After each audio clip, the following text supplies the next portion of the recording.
It started with a sound. Not a normal sound. Not thunder, not wind, not music. It came from space. The signal hit Earth's satellite at 2:17 a.m. No one noticed it at first.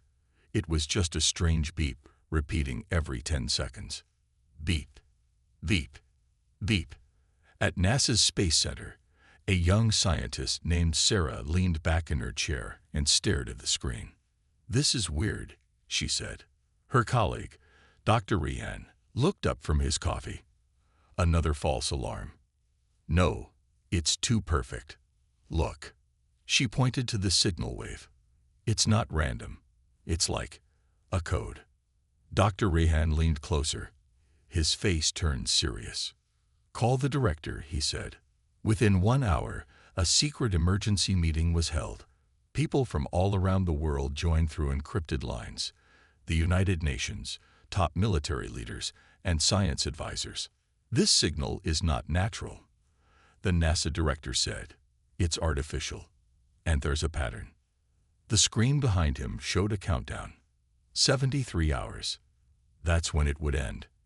"Is it a warning?" someone asked. "Or a threat?" said another. No one knew, but everyone felt the same chill in their spine. Far away, in a secret desert military base, a young soldier named Rayan was running drills with his team. Dust blew across the ground. The sun burned above them.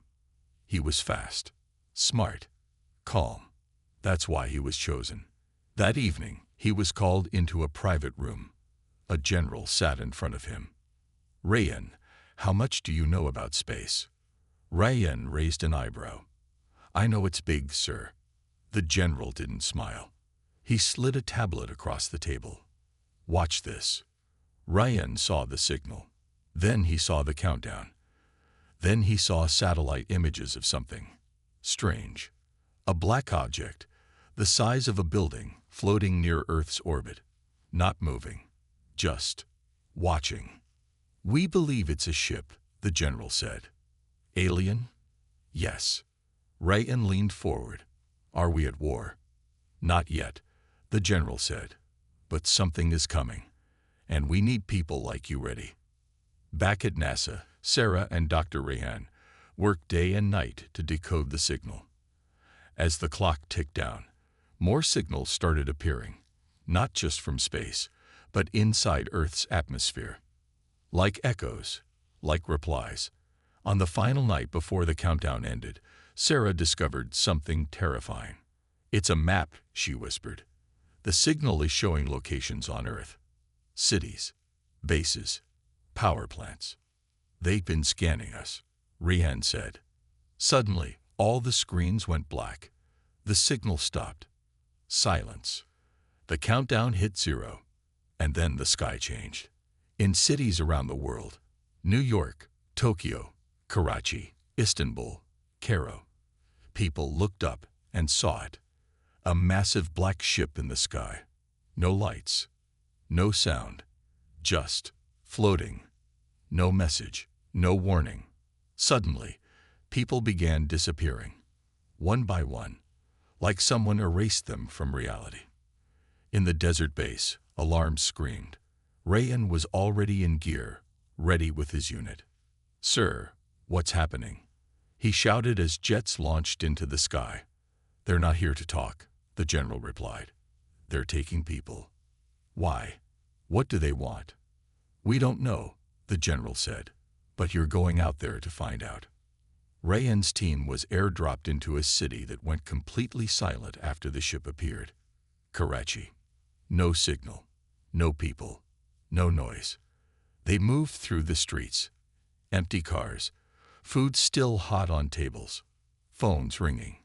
No bodies, only shadows, dark, burned shapes on the ground, human-shaped, as if people had turned to light and vanished. One soldier whispered, "This isn't war. This is hunting." Rayan stopped in the middle of the road. He looked up. The ship hovered above them, slowly rotating. No windows, no wings, no life. "What are you?" Rayan said softly. At that moment, his radio cracked. New signal detected. Sarah's voice came through. They're sending a second message. Ryan's eyes narrowed. What does it say? Sarah's voice trembled. It says, Test complete. Phase 2 beginning. The transmission ended. Ryan and his team stood frozen. Above them, the ship began to open. A light came down. And then, everything turned white. Ryan woke up to darkness. His body ached, every muscle sore from the fight. The last explosion had taken everything out of him. He opened his eyes and looked around. The wreckage of the alien machine was gone, but the world was still in chaos. He could feel it. The war wasn't over. Something worse was coming. At NASA, Sarah stared at the screens, her face pale. Dr. Rand stood beside her, watching the data scroll in front of them. They're still alive, Sarah whispered, shaking her head in disbelief. Dr. Rand gripped the back of his chair. I told you. The aliens have one last weapon, and it's coming. Back in the ruins of the underground chamber, Ryan tried to stand. His legs were unsteady, but he couldn't afford to rest. His team was already up, moving in silence.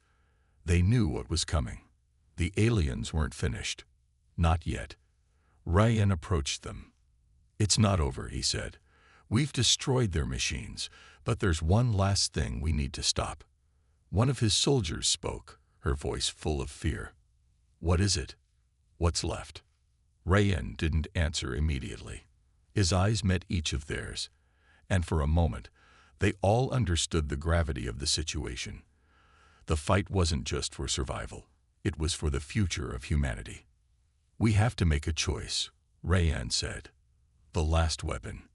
It's not something we can defeat with guns. It's something inside us. Sarah's voice echoed through Ryan's communicator. Ryan, you need to hear this. Ryan activated the transmission. Sarah's voice was urgent. The alien's final weapon. It's a mind control device. It can take over any human, twist their thoughts, and turn them into slaves. They'll use us to destroy each other. Ryan clenched his fists. How do we stop it? There's only one way, Sarah said. You have to make a choice. If you use the alien energy inside you, you can destroy the device. But it will come at a cost. Ryan's eyes narrowed. What cost? You'll have to sacrifice your connection to humanity. The energy inside you will burn you out. You'll become nothing more than a weapon, a tool for their power. Ryan felt the weight of her words. He knew what this meant. He would lose everything. His memories, his emotions, his soul. But he also knew this. The world couldn't survive without this last stand. He had to make the choice. Back underground, Ryan stood in front of the alien machine. The room was cold, the air thick with tension. His team stood behind him, waiting for his decision. You don't have to do this, one of his soldiers said quietly. We'll find another way. Ryan shook his head. There is no other way. He stepped forward, his hand trembling as he reached for the device. The alien energy pulsed inside him, answering the call. It felt stronger now, darker, but he knew this was his only chance. Inside the mothership, the alien commander's voice echoed in the dark room. You think you can stop us? You think you can fight us with your weak human emotions? Ryan's heart raced. I've already won. The energy inside him flared. He felt his body begin to change. The alien power surging through his veins, mixing with his human soul. The alien machine began to hum, its core glowing brighter. The last weapon was about to activate. At NASA, Sarah and Dr. Ryan watched the data, horrified. It's happening, Dr. Ryan said. Ryan is using the energy. He's going to destroy the device. But Sarah's face was filled with dread. He doesn't know the price. Ryan's vision blurred. He could feel his connection to humanity weakening. Every moment, he was slipping further away from himself, but he couldn't stop. Not now. He raised his hand, and the alien energy wrapped around him like a storm. He could feel the machine's pulse growing stronger, pushing against him. He fought it, using every ounce of willpower. And then, with one final push, he released everything. The energy exploded outward. The alien machine shattered. At NASA, the screens went black. Sarah gasped. Did he do it? Did he stop it? Dr. Rayan didn't answer. He was staring at the data, waiting for a sign. Rayan collapsed to his knees. His body burned with the alien energy, and he felt the life force inside him begin to fade. The world around him blurred. His memories, his emotions, everything was slipping away. But there was one thing he could still feel. The love for humanity. The will to fight. He stood, though it took all his strength.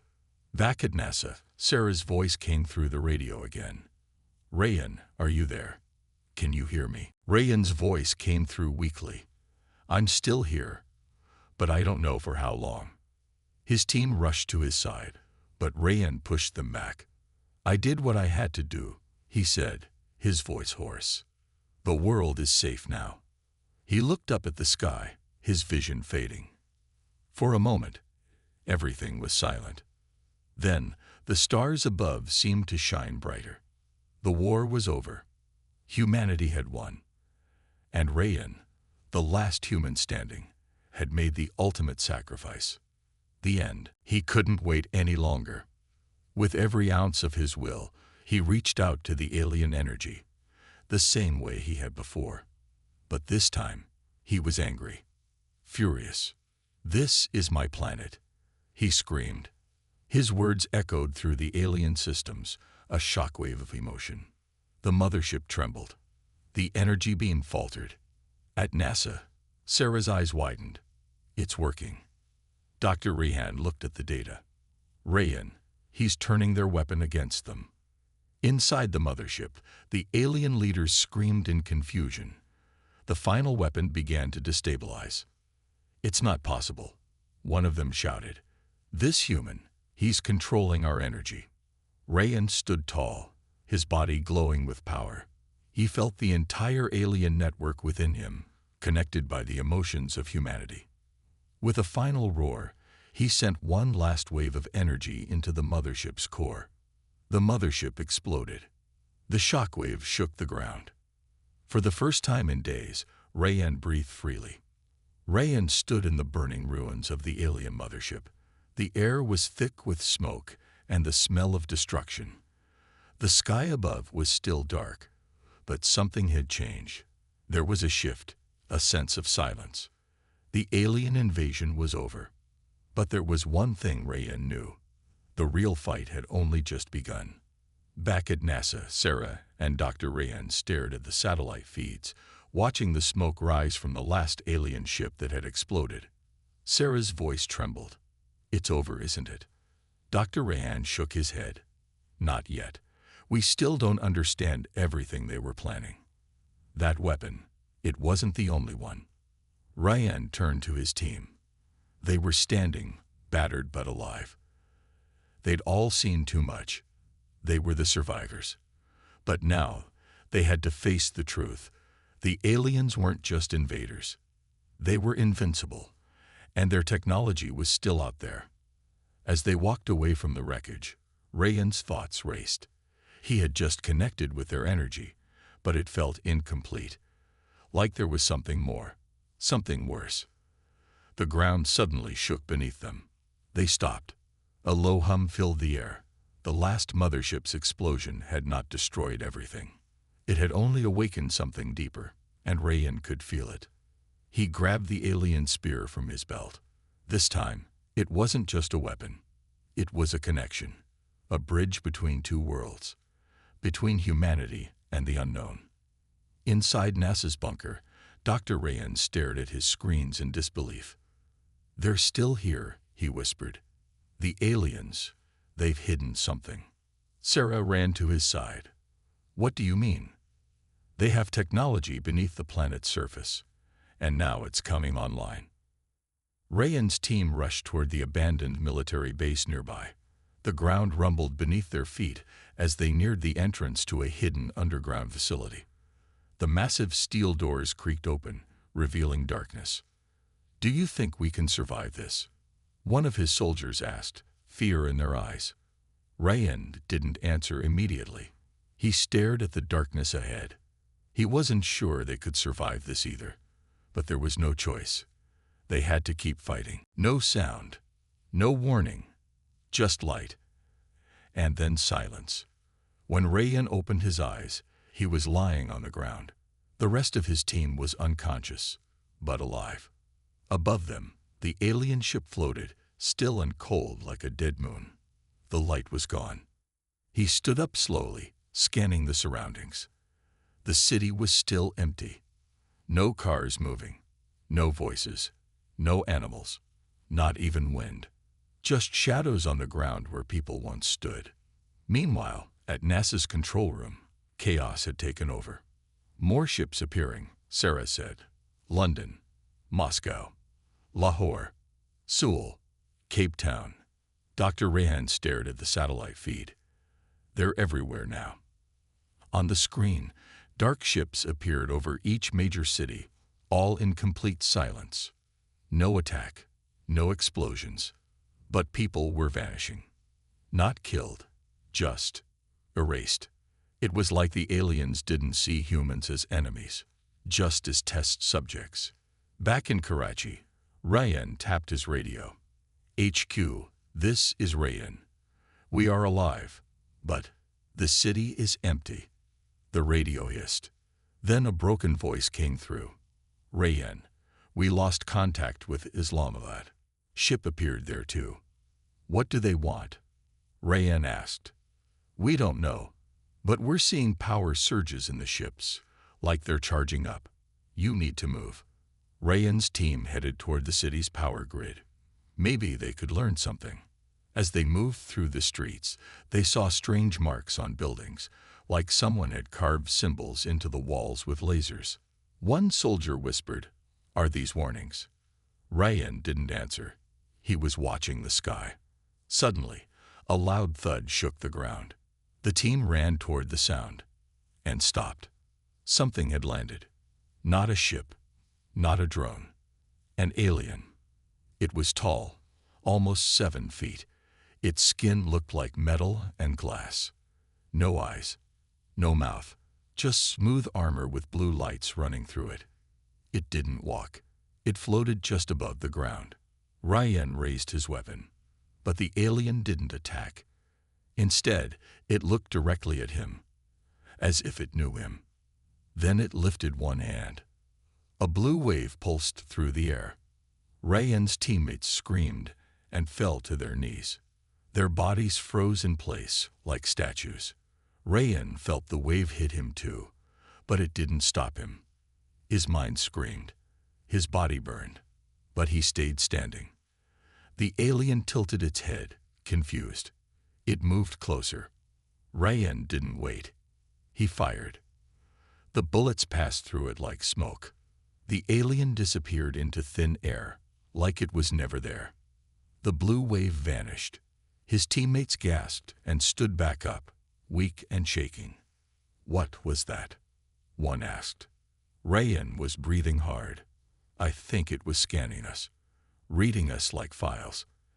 At the same time, in a secret lab deep inside the Pentagon, a captured signal played on a loop.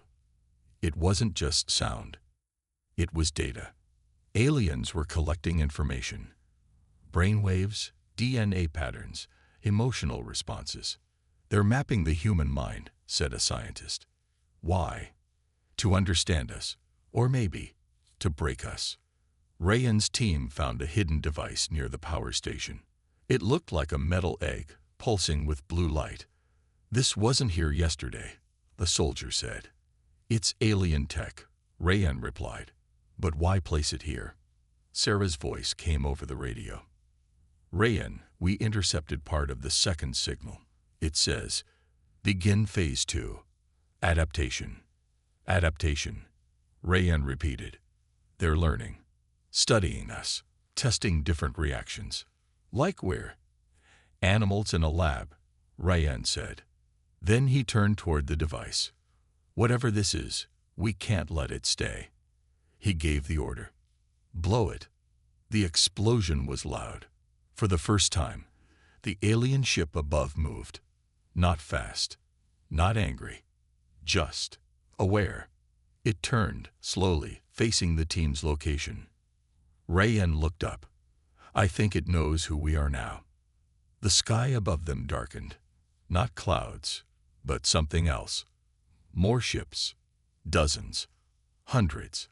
All silently descending. Rayan's radio cracked again. Rayan, you need to get out of there. Now. We're not running, he said. We're going to find out what they're really doing. Far above Earth, in one of the motherships, an alien observed Rayan through a glowing screen. Its voice echoed in a cold chamber filled with machines. This one resists, it said. Another alien replied, impossible. All minds bend. Not his. Observe longer. No. Begin direct interaction. The chamber lit up. Something ancient woke up inside the ship, and it was coming for Rayan. The attack lasted 13 seconds. Rayan's team didn't even have time to scream. A sudden flash lit the sky. A beam of light dropped from one of the alien ships and smashed into the ground. Boom! The earth cracked. Buildings collapsed. Rayan flew through the air and hit a wall hard. Everything went black. When he opened his eyes, he was lying under rubble. His ears rang. Blood trickled from his forehead. Around him, silence. His team was gone. Vanished. He crawled out, coughing dust and pain. His radio was dead. His weapon broken. The city was destroyed. He was the only one left. In the sky, the alien ships floated again. Still, cold, perfect. Rayan walked alone through the ruined street. The shadows were still there, dark marks on the ground where people had once stood. Then he saw something new. An alien pod. It was half open. Inside, strange tools moved slowly, like robotic arms in surgery. And on the table, a human body. Alive. Eyes open. Frozen. Rayan's stomach turned. They're not killing us, he whispered. They're studying us. He looked around. More pods. More bodies. Men, women, even children. All in some kind of sleep. No pain. No sound. Just stillness. Like they were part of an experiment. Above Earth, inside the main mothership, two alien commanders discussed Rayan. This one survives again. He is noise. He resists logic. Observe him longer. No, he is a flaw. We must delete. Back in the city, Rayan found a small alien device, like a black glass cube. It glowed when he touched it. Suddenly, images appeared in his mind. Not dreams, not memories, alien thoughts. He saw how they saw humans, as wild, dangerous creatures. Emotional, unstable, illogical. He saw their fear. They don't understand emotions, Rayan whispered. They fear it. At NASA, Sarah received a strange signal, a heartbeat. Real, human, but broadcast from space. She ran tests. It's Rayan. He's alive. Dr. Rayan looked at the data. This isn't just a signal. It's feedback. His emotions are affecting them. What do you mean? The aliens don't understand pain, grief, rage. They don't have emotions like us. But now, they're feeling it. Sarah's eyes widened. They'd made a mistake. Rayan began recording. This is Sergeant Rayan Khan. If you hear this, they are watching us, controlling us. But I know now. They're afraid. Afraid of what makes us human. He stared into the pod holding the frozen child. They thought emotions were weakness. He placed a small explosive on the pod. They were wrong. Boom. The explosion was small, but it caused something strange. The alien ship above shuddered. Lights flickered. Machines paused. Inside the mothership, alarms blared in a language no human could read. Pain response detected. Panic. Confusion. System unstable. Rayan ran through the ruins, placing charges on every alien pod he found. Each explosion made the ships above glitch, like emotion was a virus. And Rayan carried it. Not just anger, but sorrow. He remembered his team, their faces, their laughter. He remembered his mother's hands. He remembered fear and hope. And with each memory, the ship above cracked a little more. Back at NASA, Sarah was recording everything. He's doing it. He's making them feel. Dr. Rehan leaned closer to the screen.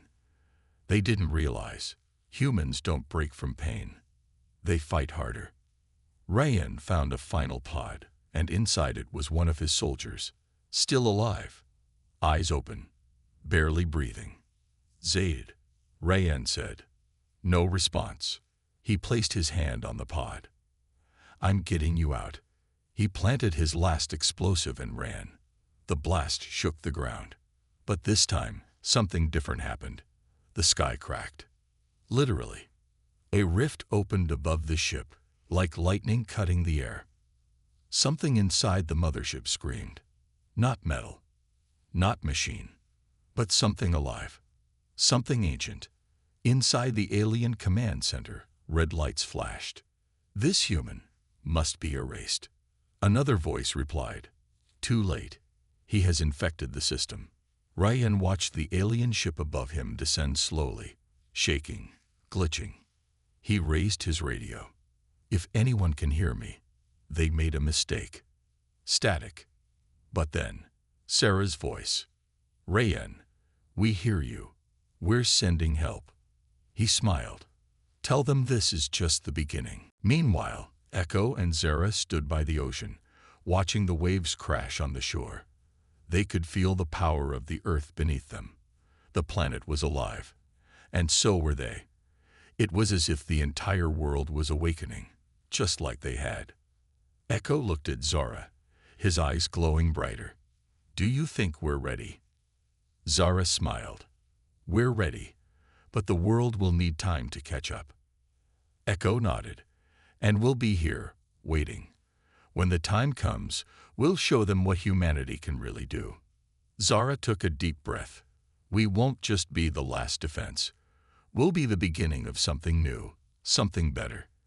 The Sparkborn had risen, and with them, humanity had awakened. But out there, in the cold reaches of space, the aliens still watched. The universe was vast, and there was much left to discover.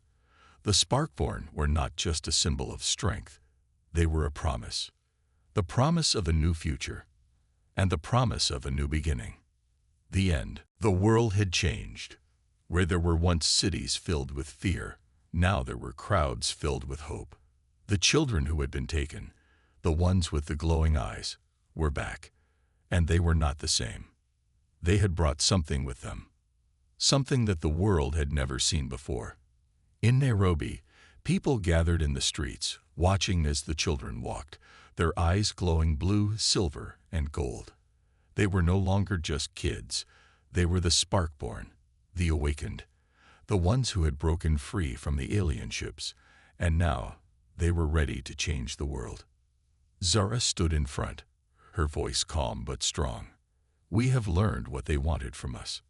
They wanted to control us, but we are not their tools. We are free. The crowd cheered, but Zara's eyes were on the horizon. She knew the fight wasn't over. The aliens were still out there, watching, waiting. Back in the secret base, General Marcus paced in front of a large map of Earth. The alien ships were still hovering in the atmosphere, but now they were different. They weren't attacking anymore. They were afraid. Why haven't they left? He asked, his voice tense. Dr. Eliza looked at the screen. They don't know what to do. They underestimated us. They thought the Sparkborn were just a weapon, something they could control. But we're not. Marcus stopped pacing. We can't let them stay up there forever. We need to finish this. On the alien ship, Echo stood in the center of the control room. The seed was still alive, but it was weakening. The power inside him pulsed with energy, connected to the minds of the Sparkborn. He could feel their power. He could feel everything. The voice inside the ship returned. "You are too dangerous." Echo closed his eyes. "You came to take us, but we've learned from you. Now, it's time for you to leave." Elsewhere, a small group of Sparkborn gathered in a hidden base. They were teenagers, just like Echo and Zara once were. But now, they had something new in them, something the aliens had never expected. A girl named Leela stood in front of a large console. The technology they use, it's not just for war. It's connected to their entire network. If we can break it down, we can stop them. Zara nodded. "Then we do it together." Leela tapped a few buttons on the console. The map of the stars flickered.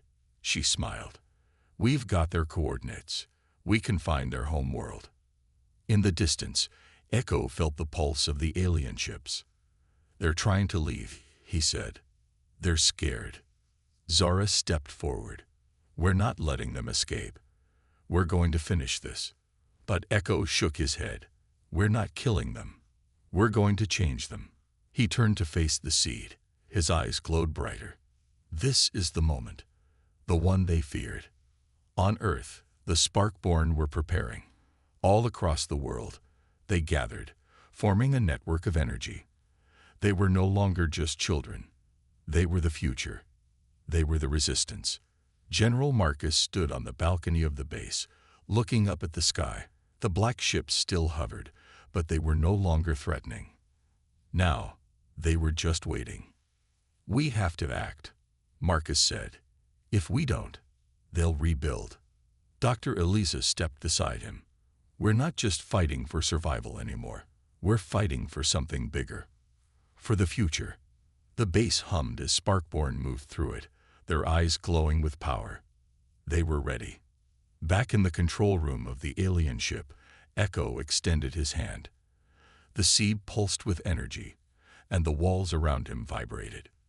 "You are making a mistake," the voice warned. Echo smiled. "No, I'm making the right choice." With a final push of energy, the seed exploded with light, sending a shockwave through the entire ship. The aliens screamed in pain, but it wasn't death they feared. It was change. The ship shook violently, and Echo felt the power of the seed leaving him. The alien systems began to unravel. The ship was no longer in control. On Earth, the skies changed. The alien ships, once hovering above with a terrifying presence, began to fall. One by one, they dropped. They didn't crash.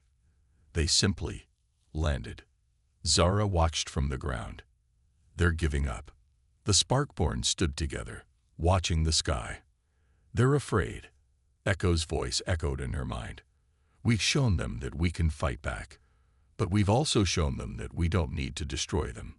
We just need to free them." In the secret base, General Marcus turned to Dr. Elisa. "Is it over?" Eliza smiled. "No, it's just beginning." High above the Earth, the alien ships were still.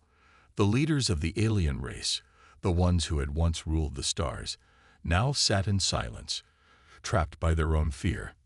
They had come to harvest, but they had underestimated the power of humanity. And now, the Sparkborn were ready to teach them.